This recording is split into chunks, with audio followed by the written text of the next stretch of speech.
So the first thing that I want to do is contextualize what Psalm 51 actually is. So you think about the Psalms, they are essentially a hymnal similar to the hymnals that we might use in church. So they are collected songs and poetry that describe what is going on in the life of the people and how they are relating to God. So you may recognize some of the verses within Psalm 51. You create in me a clean heart, O God. That's a pretty famous set of verses. But there's also some stuff in there that's like, ooh, I don't like that language about that, right? The broken and contrite spirit is the right and proper act of worship, right? Not our favorite way of talking about this. So you have to put it in context of like when it was written and how they were responding to God, right? So there was an understanding that if you were not acting according to the covenant, that God would turn away from you. So this is a really honest sense of like this fear of abandonment, right? The question at the heart of this psalm is, if I mess up, will God still love me? It is a psalm of deep longing and deep honesty that says, I haven't always been acting according to the things that I know God is calling me to do, and I am terrified that if I step out of line, I will lose the most important relationship, the relationship with God, the relationship with the best thing in my life. And in that way, that psalm is very human, pointing to God, right? That fear that we have in us that we might not be worthy of God's love, that if we mess up or if we don't act the way that we're supposed to, that we lose relationship. That's a thing that we fear not only about God, but often about each other. There's a lot of our society that is based on that being true. That if you don't toe the line, you will be exiled from relationship with your community. We know what it's like to be punished and what it's like to fear that punishment. But what the psalmist is asking for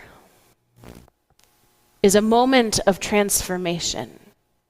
They are leaning in, trusting that God will still be present, and saying there's something that feels uncomfortable within me, and rather than hide from it, I am lifting my broken heart to you, God, saying, transform me so that I can be the kind of person that you want me to be.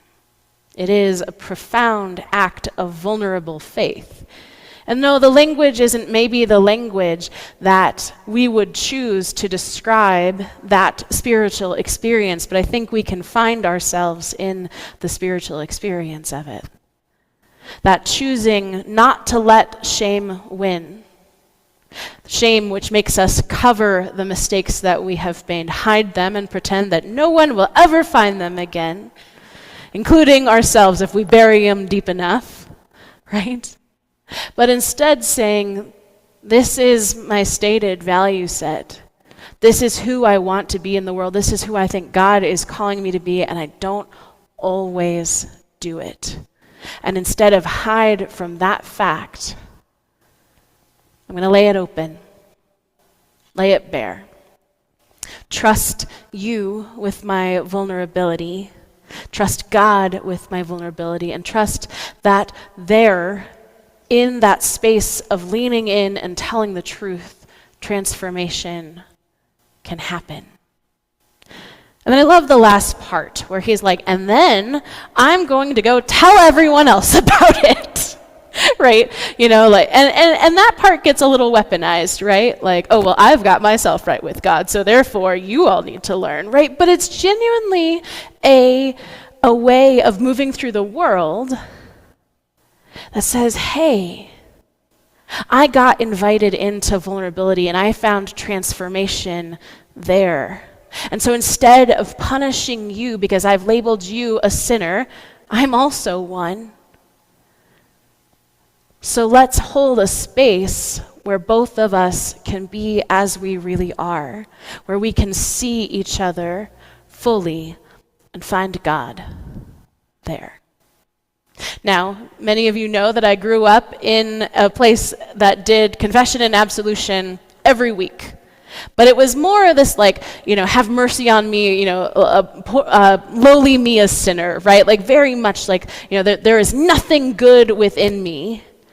And that never quite fit. I never really understood why, but we would spend time every week basically saying, I know I'm a trash person, but God, don't be mean to me, please, right? And it never quite worked, right? It never felt right in my soul, because I didn't feel like I was a total trash person. Original sin didn't really yeah, sure, I did some stuff, but I was pretty okay, right? Aren't we all just pretty okay? But there wasn't room to talk about, rather than original sin, original blessing, that unshakable core of goodness, the part of us that is made in the image of God, cannot be lost or damaged or taken away from us, that is the truth that we stay with first. It wasn't until I got to 12-step rooms that I really understood what confession was actually supposed to be doing.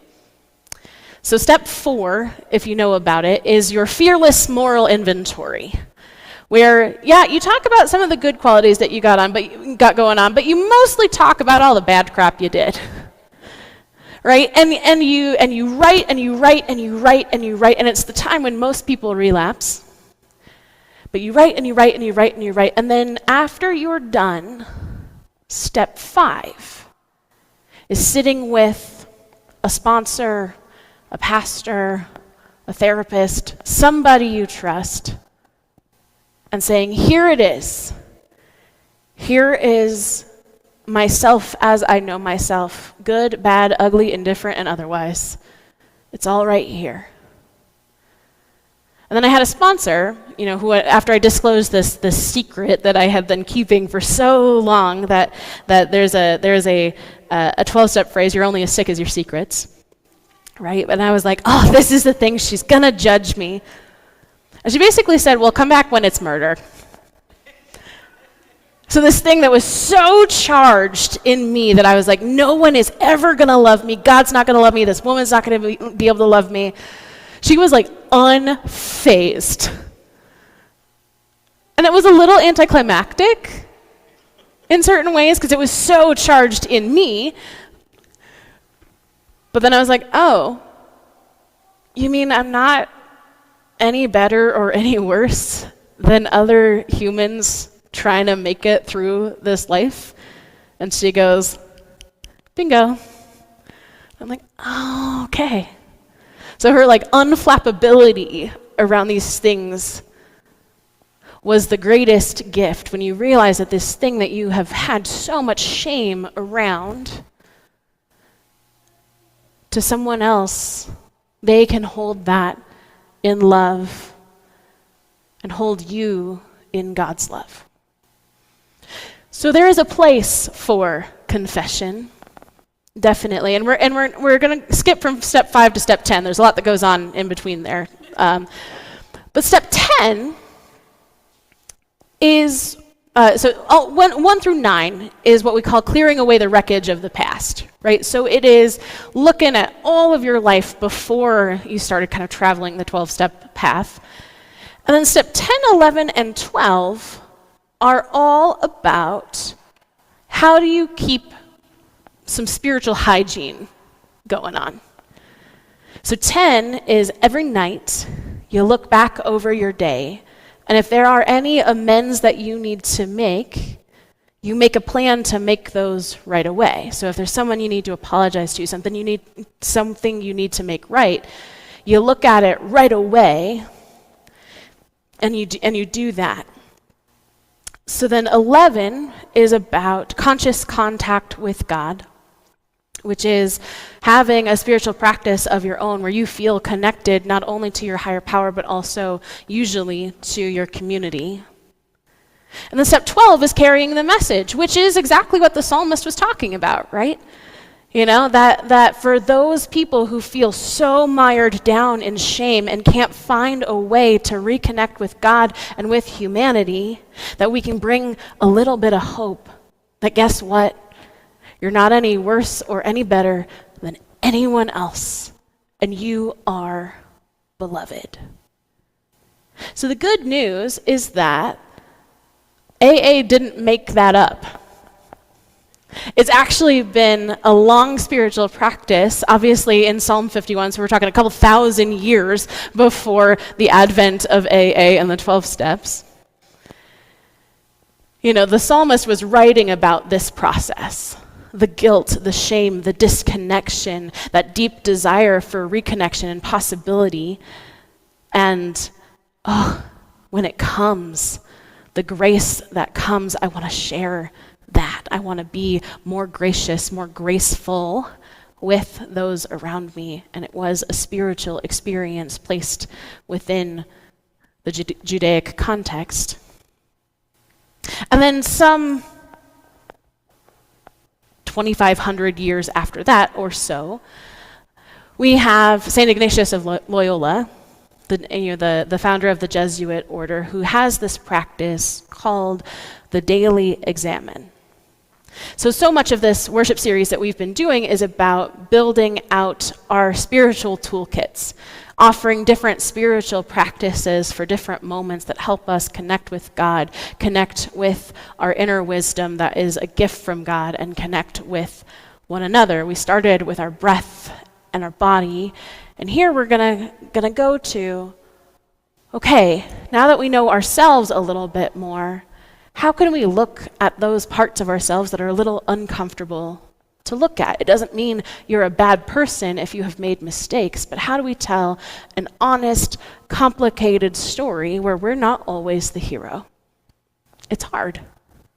But good news, there's a long precedent and tools to help us be able to do just that. And apparently this is the the step sermon, because the daily examen, this practice, has 5 steps.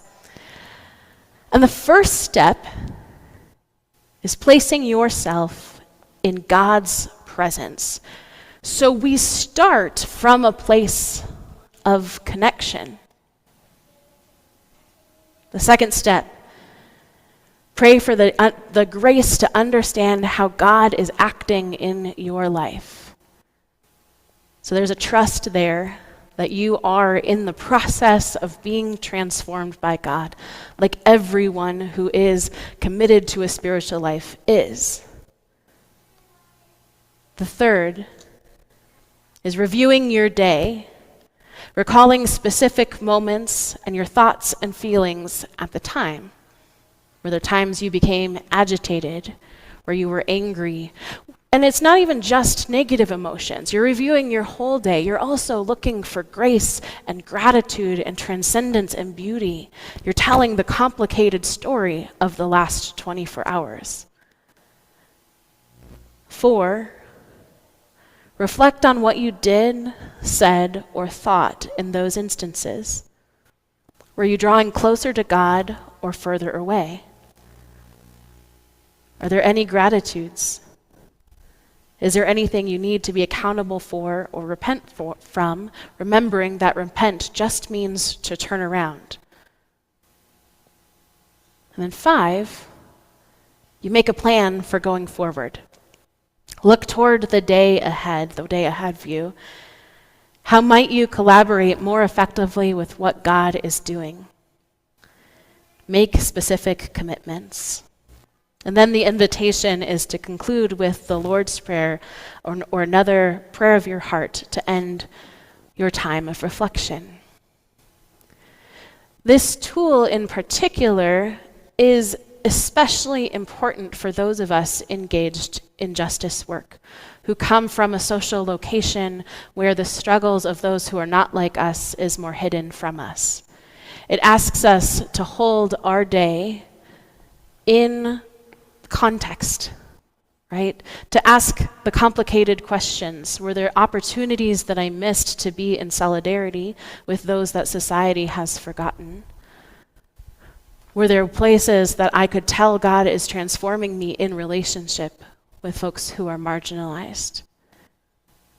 It is a lens from which to look, not from a place of shame or guilt even, that is a way that disconnects us from people, but a way to say, you know what?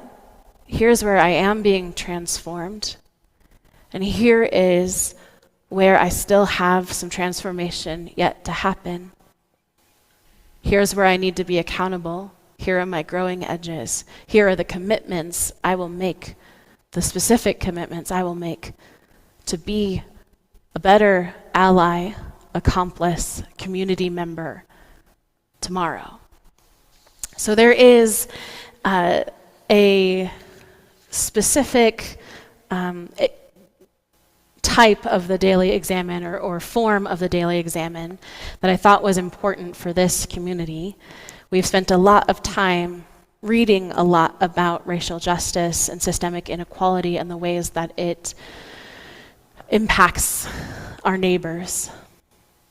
But sometimes, because our life just looks the way that it does, the opportunities to be in solidarity with our Black and brown neighbors sometimes pass us by or we don't notice them. So this is an opportunity to look back at a period of time, usually the day before, or if you do it at night, the day that just is coming to a close, and to ask the question, how might I show up for my neighbors?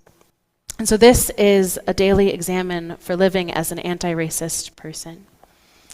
So we'll go through it, spending some time in reflection, so you can feel what the daily examen feels like, while also keeping us focused on the solidarity with our neighbors that is so necessary in this time. So I invite you to gather yourself and remind yourself that you are in God's presence.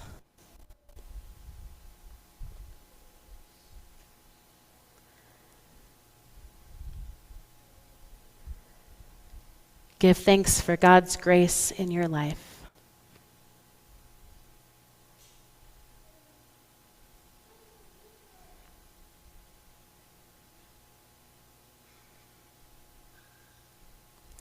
Give thanks for God's love for all who have been made in the divine image.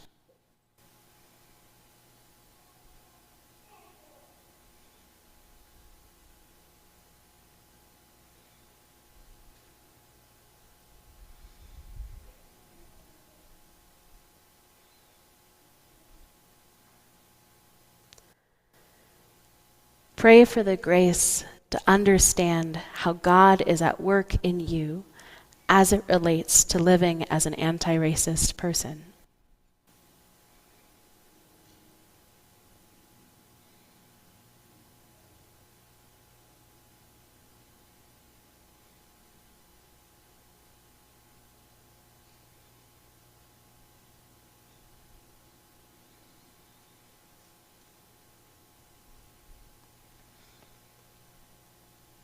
Review with God the call to be active in bringing peace and justice to the world around you.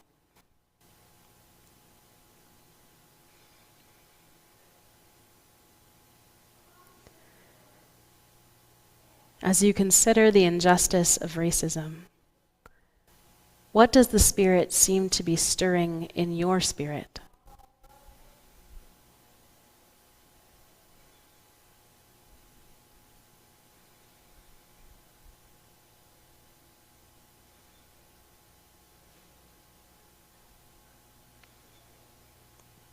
Do I extend the peace of Christ to people of color with my words, deeds, actions, and influence?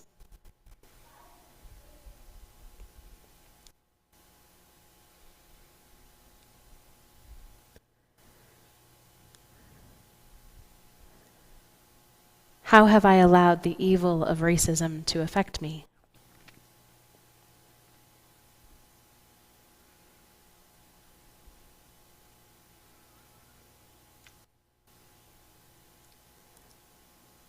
Have I wept with those who weep?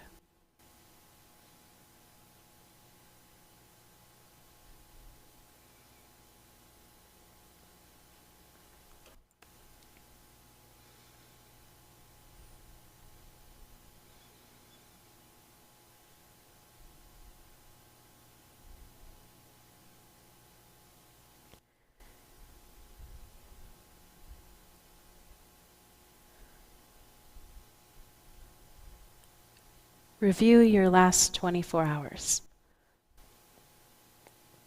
Ask God to search your heart and mind to see how embedded thought patterns of bias might have affected you in the last day.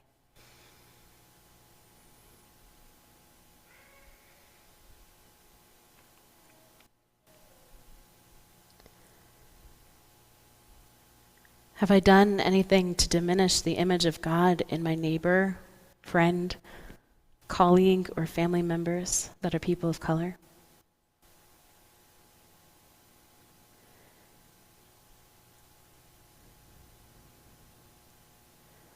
Did I say hurtful words to someone or about someone because of their race?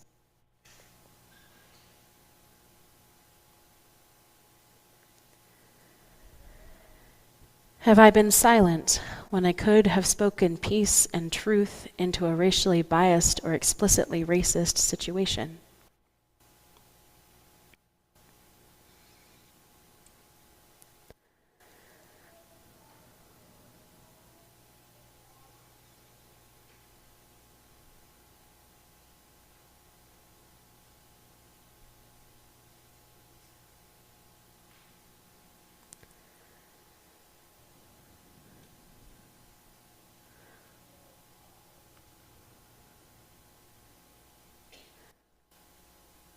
Reflect on what you did, said, or thought in those instances.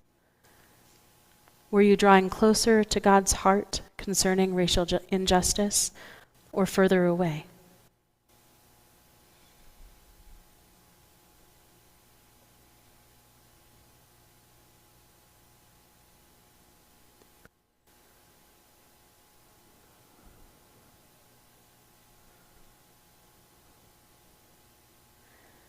Are my private thoughts uplifting and loving towards all races? Do I recognize people of color as fearfully and wonderfully made?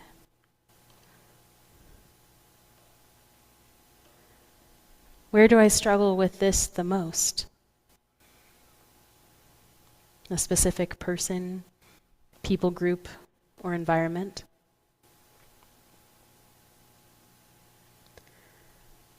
Where can I let go of my ego and make more space for racial justice?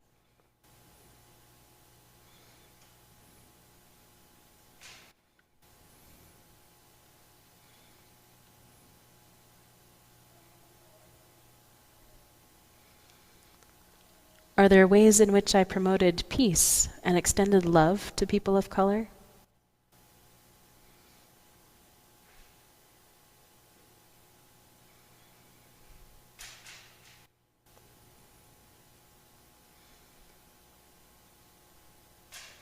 Take a few moments to repent and ask for forgiveness where it is needed. And then celebrate with God where you see growth and transformation.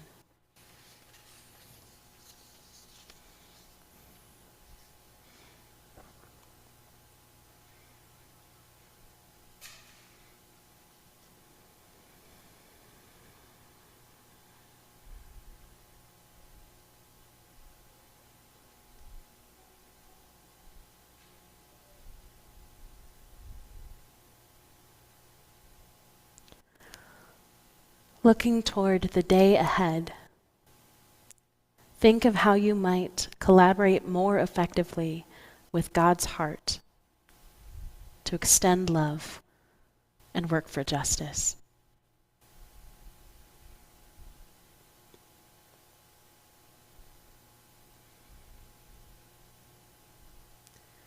How can I speak up, show up, and affirm people of color in my life, in society,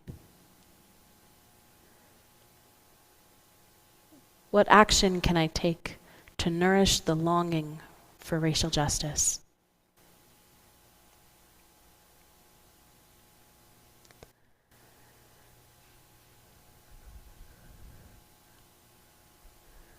Are there things that need to be undone?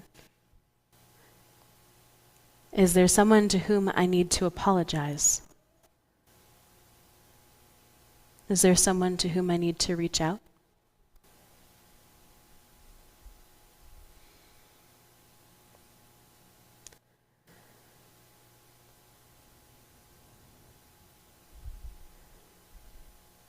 How can I be anti-racist in my community of influence, as well as help in the work of larger societal change?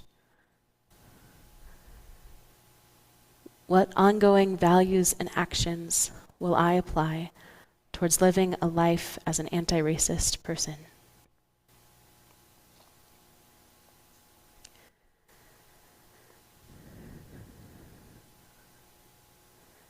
We'll keep a few moments of silence, and we'll play a song in which I invite you to continue and end your reflection before we continue with our service.